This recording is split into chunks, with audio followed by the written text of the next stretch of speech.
If your blood runs orange and blue, this is the pod for you. You're listening to Orange and Blue Bloods, hosted by EJ Stewart and Tommy Beer. Let's get to it, New York. I want to shift gears here. I want to talk about the full schedule that we now have out for this series, Knicks and Cavs. The series, we now know how this will work beyond just game one. We'll talk maybe a little bit about why it took so long to get this schedule out. But so we have a game two, which is set to take place in Cleveland. That will be on Tuesday. And then the series will then shift gears to New York. So next Friday, April 21st, the Knicks will be playing the Cavs at Madison Square Garden. Game 4 will be on Sunday. Game 3 at 8:30. Game 4 at 1.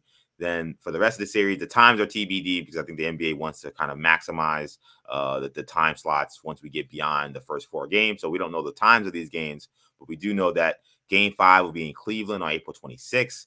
Game 6 will be in New York on April 28th. And if there is a Game 7, that will be April 30th in Cleveland. So that is the breakdown for how the series will work in regards to the schedule. Tommy, any major takeaways from how the NBA broke down the schedule for this particular series between the Cavs and Knicks? Yeah, it's interesting that there's that with that length of time in between games, particularly game 2 to 3, Tuesday through Friday, and then game 4, Sunday through Wednesday. So there's a good amount of time there, which is not uncommon for a postseason series, but certainly notable as teams make the transition and fans make the transition from a game essentially every other night, or 2 games in 5 nights, 3 games a week, whatever. The Knicks, the first 5 games of the series are essentially over 11 days. So certainly more time than we're accustomed to. And I guess you could look at it at a couple different ways. From the Knicks perspective, if Julius Randle isn't ready for game 1, it sounds like he's trending in that, that he will be ready. But if he's not, that this gives him some extra time to rest, recuperate if he is available for game 1. And just, assuming he's going to deal with some soreness after game 1, game 2, he has a little bit of extra time. And obviously, as we know, Knicks played their starters a ton of minutes. Brunson, although he had some rest at the regular season, that certainly doesn't hurt. IQ, Hart, Grimes, all those guys played heavy minutes, so that could be a benefit. But I think it does benefit the Cavs more because, as we talked about with our previous guest, the Cavs are going to really have to rely heavily on their first 5 or 6 guys. And that's assuming Okoro's healthy. If Okoro's not healthy, then they're in real trouble because the advantage the Knicks have in terms of depth and their reserves increases exponentially if Okoro's not available. But again, even assuming Okoro starts and plays, his 30, 35 minutes, whatever the case might be, they're going to have to lean really heavily on their main guys, which is something we'll talk about why they have to stay out of foul trouble. The Cavs backcourt in particular. So I'm speaking specifically. So I think there's 2 different kind of ways to look at it. But I think in terms of the schedule and the spacing, I think it probably benefits Cleveland more than the Knicks. Yeah, I do think that the long layoff that the Knicks will have, 2 days from games 1 and 2, 2 days, Tuesday to Friday for games 2 to 3. I think that should benefit them. When you talk about Randle having the injury that he had and the inability to stay healthy, I do wonder if having to play on Saturday as opposed to Sunday makes them decide maybe we'll hold Randle since we have up until Tuesday to get him ready. That could be a decision that they have to make. But yeah, the Cavs being the team that will probably play the shortest rotation, which is ironic considering you're talking about a Knicks team coached by Tom Thibodeau. But I think the Cavs very well could go to 8 men, maybe even a majority 7 guys, really, with the core 4 and most of that starting line kind of playing the 40, 42, 43 minutes in these games. It's pretty nice that they were able to get these days that they'll have so many games, which the first 4 games they'll have 2 to 3 days in between. So what was the deal with why we couldn't get this schedule earlier? I mean, I know it sounds a little selfish, but look, I'm looking at the ticket prices. They're scaring me to death, but I'm considering trying to get to one of these games. I don't know what the situation is going to be in terms of whether they're playing on next week with the Knicks. So is there any word from the NBA as to why it took so long? I know that maybe they wanted to get more clarity in terms of what the planned tournament was going to be, but it felt like regardless of what happened with the playing tournament, the teams that had already qualified had their matchup set. We should have had the schedule out regarding what it was going to be, because I didn't know until literally yesterday whether or not I could actually find a way to get to one of these games next week. Yeah, I agree. I haven't seen anything. I do know that there have been some rumblings in and around the league that particularly the top seeded teams, the number one seed in both the East and the West, are a little bit of a disadvantage because they're not know who they're playing up until 2 games before the game actually tips off. Whereas obviously the Knicks and the Cavs have known about they're going to be facing each other for, even before the regular season started, like 14 days ago.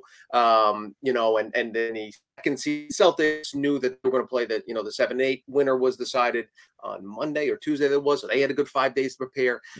So there is some talk there that that's something they may want to adjust. I wouldn't be surprised if in the future they figure out a way to short time of playing indoors and the regular season on a Friday or Wednesday. Right, exactly. Have the play in weekend and then start the playoffs that following Saturday. Yeah, that feels like that would make more sense, because as we saw that the play-in tournament has helped avoid tanking to some degree, but then we saw Dallas Mavericks kind of just buck that system. But it feels like that Sunday ended up not being quite as dramatic as I think the NBA would have hoped when they kind of set the schedule up. The idea was we'll have Sunday, everybody playing all essentially at the same time. A lot of these games were early afternoon games, so everybody be tuned in to see what was happening. And what we had was, a national TV game where the Hawks are playing the Celtics. I'm watching, JD Davison getting minutes for the Celtics, and I'm looking at these rosters. I'm like, man, I don't know who half these guys are. So it will make sense. I feel like if we just put the regular season ending on a Friday night for all the teams, have these playing games that we'll talk about in a second that have been entertaining, put them in a prime slot on the weekend, Sunday afternoon, Sunday early evening for the first games. Then maybe you decide them on a Tuesday. And then at that point, all the teams kind of have a full sense of who they will be playing. And then you get to that weekend, and then you don't have this disadvantage that some of these one seeds are going to have not knowing who they're playing. Yeah, I think the league was hoping that they set it up kind of like how the World Cup would, in the final games before the knockout stage, where each game starts at the exact same time. So you can't, in the Premier League, you can't force a tie and just play for tie. All you need is a tie, but you have to win, and there's uncertainty going on. So I think the NBA was hoping that would be the case, but it didn't pan out that way. So and plus, it's not like they get crazy good ratings on a Sunday afternoon. If it was on a Tuesday night TNT, end of regular season game, the best night in regular season, last 20 years or so was the night Kobe scored. Today is actually it was April 13th. Yeah. How many years ago? 5 or 6 years ago, when Kobe went for 60 and the Warriors won their 73rd game. I believe that was a Wednesday night. So they had, it's not like the NBA has always ended the season on a Sunday. I think because of the play-in situation, they were hoping, and if things had kind of, few different turns, if the Mavericks inexplicably don't sit Kyrie Irving and Luka Doncic, we have a lot more of that. But it didn't pan out. Yeah, Knicks and Cavs, game 1 set for Saturday. You have game 2 set for Tuesday. Games 3 and 4 Friday and next Sunday at the Garden. So if you're looking to get tickets to those games, April 21st, game 3, that's an 8:30 start, a little bit of an odd start there, but that is the time for that game. And then Sunday is an early afternoon slate. That is a 1 p.m. start. So the Friday to Sunday is the quickest turnaround that you'll see. A night game that's actually later in the evening than most games, and then a Sunday afternoon game.